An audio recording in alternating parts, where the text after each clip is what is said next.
ہے اس تمام تر صورتحال پر بات کرنے کے لیے ہمارے ساتھ موجود ہیں سابق وزیر خارجہ شاہ محمود قریشی صاحب۔ شاہ صاحب السلام علیکم۔ آپ نے تقریر سنی، بات کی وزیر اعظم پاکستان شہباز شریف نے نہ صرف اسلاموفوبیا مسئلہ کشمیر بلکہ اپنی بات کا آغاز اور اختتام کلائمیٹ چینج کی وجہ سے جو پاکستان پر تباہی آئی ہے سیلاب کی صورت میں اس پر گفتگو کی ہے۔ آپ کیا کہیں گے اس پہ؟ دیکھیے، اس پہ کوئی شک نہیں کہ جو کلائمیٹ چینج ہے اس نے نہ صرف پوری دنیا کو متاثر کیا ہے، پاکستان کو پوری شدت سے اس نے متاثر کیا ہے اور ہم موسٹ ولنریبل کنٹریز کے کیٹیگری میں فال کرتے ہیں۔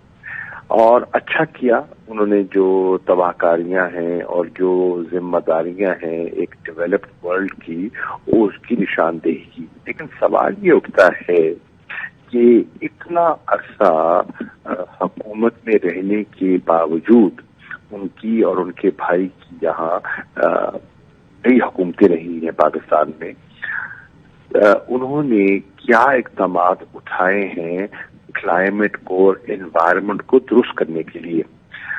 کاش اگر یہ جو 4 دہائیوں کا ان کا اقتدار رہا ہے پیپلز پارٹی کا اور نون لیگ کا، اگر انہوں نے کوئی واٹر ریزروائرز بنائے ہوتے اور یہ پانی جو آج ہمیں برباد کر رہا ہے یہ ہمارے کام آ سکتا، اور ہمارے جو علاقے جو ہیں جو پانی کی قلت کی وجہ سے زیر کاش نہیں ہے وہ زیر کاش آ سکتے۔ سوال یہ ہے کہ انوائرمنٹ کو درست کرنے کے لیے، کلائمیٹک چینج کو درست کرنے کے لیے انہوں نے کیا اقدامات اٹھائے ہیں، ان کی کیا پالیسی ہے، اس کا انہوں نے ذکر نہیں کیا۔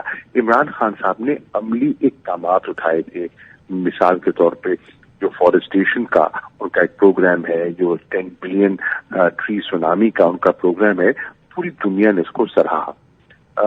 تو ایک تو بات یہ عرض کرنی تھی۔ دوسرا، اگر آپ دیکھیں کہ جو انہوں نے کشمیر کے مسئلے پہ ذکر کیا ہے، یہ ایگزیکٹلی وہی لائن ٹو کر رہے ہیں آج، اور ہمیں خوشی ہے جو عمران خان کہتے رہے۔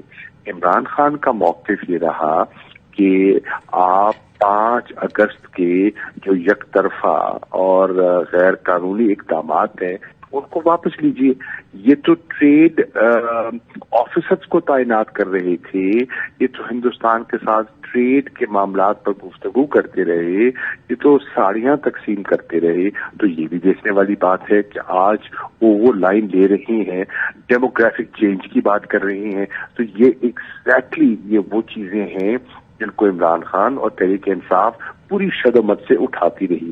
افغانستان پہ اگر ہم بات کرتے ہیں اور کہتے ہیں کہ افغانستان کا جو امن ہے، جو استحکام ہے وہ بہت ضروری ہے، تو ہم تھرو آؤٹ یہی کہتے رہے، تحریک انصاف کی یہی پالیسی رہی کہ کوئی ملٹری سولوشن ہے ہی نہیں، افغانستان کا دیرپا حل جو ہے وہ ایک نیگوشیٹڈ پولیٹیکل سیٹلمنٹ پہ ہے۔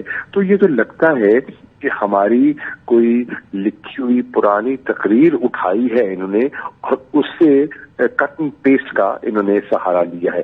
پھر اگر آپ ٹیررزم کی بات کریں کہ پاکستان نے بہت بڑی قیمت ادا کی ہے، یہ تو وہی بات ہے جو عمران خان کہتے آئے ہیں کہ ہم نے 80,000 جانوں کا نذرانہ پیش کیا، ہماری معیشت کو نقصان ہوا، اور جتنی قیمت پاکستان نے ادا کی ہے دنیا نے اس کو وہ اہمیت نہیں دی جو ملنی چاہیے تھی۔